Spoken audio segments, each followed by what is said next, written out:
সত্যের সন্ধানে নির্ভীক যুগান্তর। দর্শক, আমি একটু যুগান্তরের যে প্রথম পাতায় যে খবরাখবরগুলো বড় করে দেওয়া হয়েছে, প্রথমে দেখতে পাচ্ছি ফুঁসে উঠেছে বিশ্ব, দেশে দেশে বিক্ষোভ, ধর্মঘট। ফ্লোটিরার শেষ নৌযানও আটক, গাজা অভিমুখে আরও 11টি জাহাজ এবং ইসরায়েলি বাহিনী শুক্রবার দখল নেওয়ার আগে দ্য ম্যারিনেট গ্লোবাল সমুদ ফ্লোটিলার লাইভ স্ট্রিম।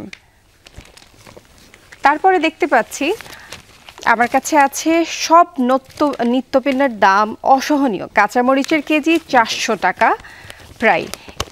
এবং একটু পরে দেখতে চাই এখানে কি লেখা হয়েছে। দর্শক, বৃষ্টির অজুহাত নিত্যপণ্যের বাজারে ফের অস্থিরতা দেখা দিয়েছে এবং সরবরাহ নেই বলে অজুহাতে 1 লাফে দ্বিগুণ বাড়ানো হয়েছে কাঁচামরিচের দাম। রাজধানী সহ দেশের বিভিন্ন অঞ্চলে খুচরা পর্যায়ে এই মরিচ সর্বোচ্চ 400 টাকা কেজি দরে বিক্রি হচ্ছে। ঠিক তার নিচে দেখা যাচ্ছে সোহানের স্পর্শে টি-20 সিরিজ বাংলাদেশের। এবং যুগান্তরের পেছনের পাতায় একটু দেখতে চাচ্ছি দক্ষিণাঞ্চলের পর্যটনের অপার সম্ভাবনা। এই তো আমার কাছে ছিল যুগান্তরের। এই পর্যায়ে তোমার কাছে কি রয়েছে? সিদ্রা, আমার কাছে আজকের পত্রিকার একটি সংখ্যা রয়েছে, সেখানেই প্রথমেই যে শিরোনামটি লাল কালিতে ছাপা হয়েছে, ইয়াবার আতাতে জড়িত সবাই, মাদক পাচার সিন্ডিকেটে পুলিশ ও মাদক অধিদপ্তরের লোকজন, ইয়াবা চালান এখন লাখের নিচে আসেই না। টাস্কফোর্স গঠন করেও সে অর্থে কাজ হচ্ছে না, গডফাদারদের ধরতে স্বরাষ্ট্র উপদেষ্টার নির্দেশ। নির্বাচনী জোট নিয়ে আলোচনা চলছে, সাংবাদিকদের সালাউদ্দিন। নির্বাচন কেন্দ্রিক জোট গঠনের বিষয়ে বিভিন্ন রাজনৈতিক দলের সঙ্গে বিএনপির আলোচনা চলছে বলে জানিয়েছেন দলটির স্থায়ী কমিটির সদস্য সালাউদ্দিন আহমদ। এই বিষয়ে একটি প্রতিবেদন রয়েছে, আপনারা চাইলে পড়ে দেখতে পারেন। দর্শক, রোমাঞ্চকর জয় সিরিজ বাংলাদেশের, বিরূপ ইসির একরোখা কাজে প্রশ্ন উঠছে। এনসিপির অভিযোগ, আইন শৃঙ্খলা রক্ষায় অক্ষম বাংলাদেশ, অভিযোগ প্রত্যাখ্যান ভারতের। রাজা হলে বদলে দেব রাজতন্ত্র। প্রিন্স উইলিয়াম ও তার স্ত্রী ক্যাথরিন গত জুলাই ইংল্যান্ডের সাউথপোর্ট সফরের সময় একটি প্রাথমিক বিদ্যালয় পরিদর্শন করেন।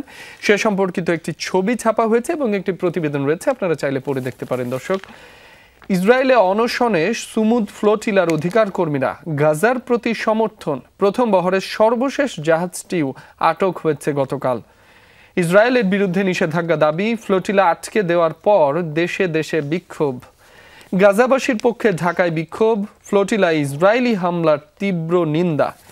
সিদ্রা, এই ছিল আমার হাতে থাকা আজকের পত্রিকার প্রথম পাতা থেকে প্রধান প্রধান শিরোনামগুলো। আমার কাছে এই মুহূর্তে রয়েছে প্রথম আলো। দর্শক, প্রথম আলোর একটু পড়ে শোনাতে চাই আপনাদের। প্রথম আলোর প্রথম পাতায় যে খবরটি বড় করে লেখা হয়েছে, ইসরায়েলি নৌবাহিনীর সদস্যদের হাতে আটকের আগ মুহূর্তে গ্লোবাল সমুদ ফ্লোটিলার সর্বশেষ নৌযান দ্য ম্যারিনেটের অধিকারী কর্মী। এরা গতকাল সকালে ভূমধ্যসাগরের গাজা উপকূল থেকে 79 কিলোমিটার দূরে একটা ছবি এখানে দেখানো হয়েছে এবং অবরোধ ভাঙতে আরও 9টি নৌযান।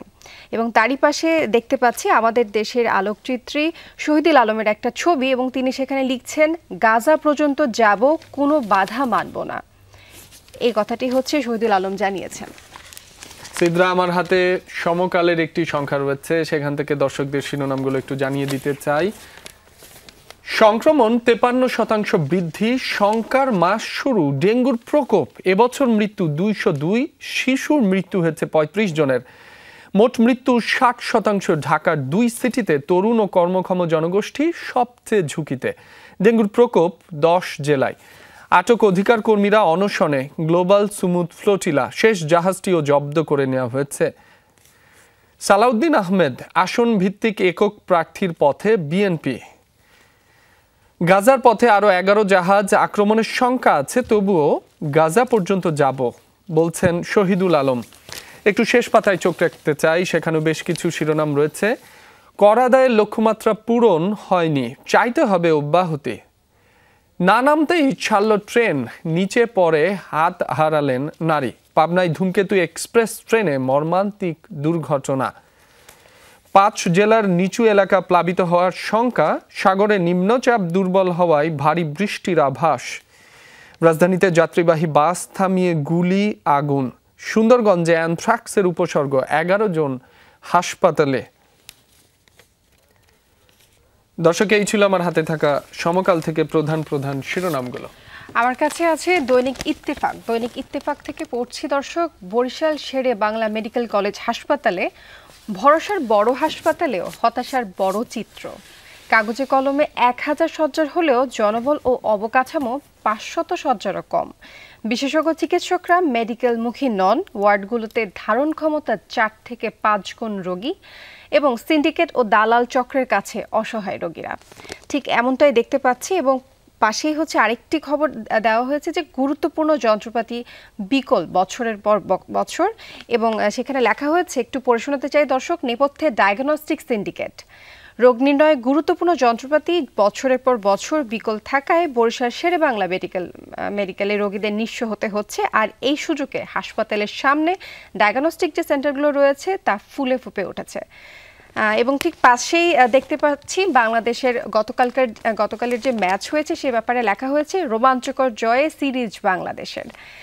এবং তার নিচে যে খবরটি বড় করে লেখা হয়েছে, সুমুদ ফ্লোটিলার শেষ জাহাজও আটক করল ইসরায়েল, যোগ দিচ্ছে আরও 11টি। প্রস্তাব মানতে হামাসকে কাল পর্যন্ত সময় দিলেন ট্রাম্প। গাজায় ত্রাণ বহনকারী নৌবহর আটকের পর সুইডিশ জলবায়ু কর্মী গ্রেটার থুনবার্গ সহ শত শত কর্মীকে আটক করেছে ইসরায়েলি বাহিনী। সে বহরে প্রায় 40টি জাহাজ ছিল, যার প্রায় সবকটি আটকে দেওয়া হয়েছে বলে জানানো হয়েছে। এবং নিচে লেখা হয়েছে দর্শক, দেখতে পাচ্ছি, চাঁদা না দেওয়ায় মিরপুরে যাত্রীদের নামিয়ে বাসে আগুন দেওয়া হয়েছে। রাজধানীর মিরপুরে সেনপাড়া এলাকায় আলিফ পরিবহনের একটি যাত্রীবাহী বাসে আগুন দিয়েছে দুর্বৃত্তরা। এবং গতকাল শুক্রবার সকাল 7:23 আগুন লাগার খবর পেয়ে 7:35 আগুন নিয়ন্ত্রণে আনে ফায়ার সার্ভিস। পুলিশ ধারণা করছে স্টাফদের অভ্যন্তরীণ দ্বন্দ্ব এবং এই থেকে হচ্ছে এই আগুনের সূত্রপাতটি হয়।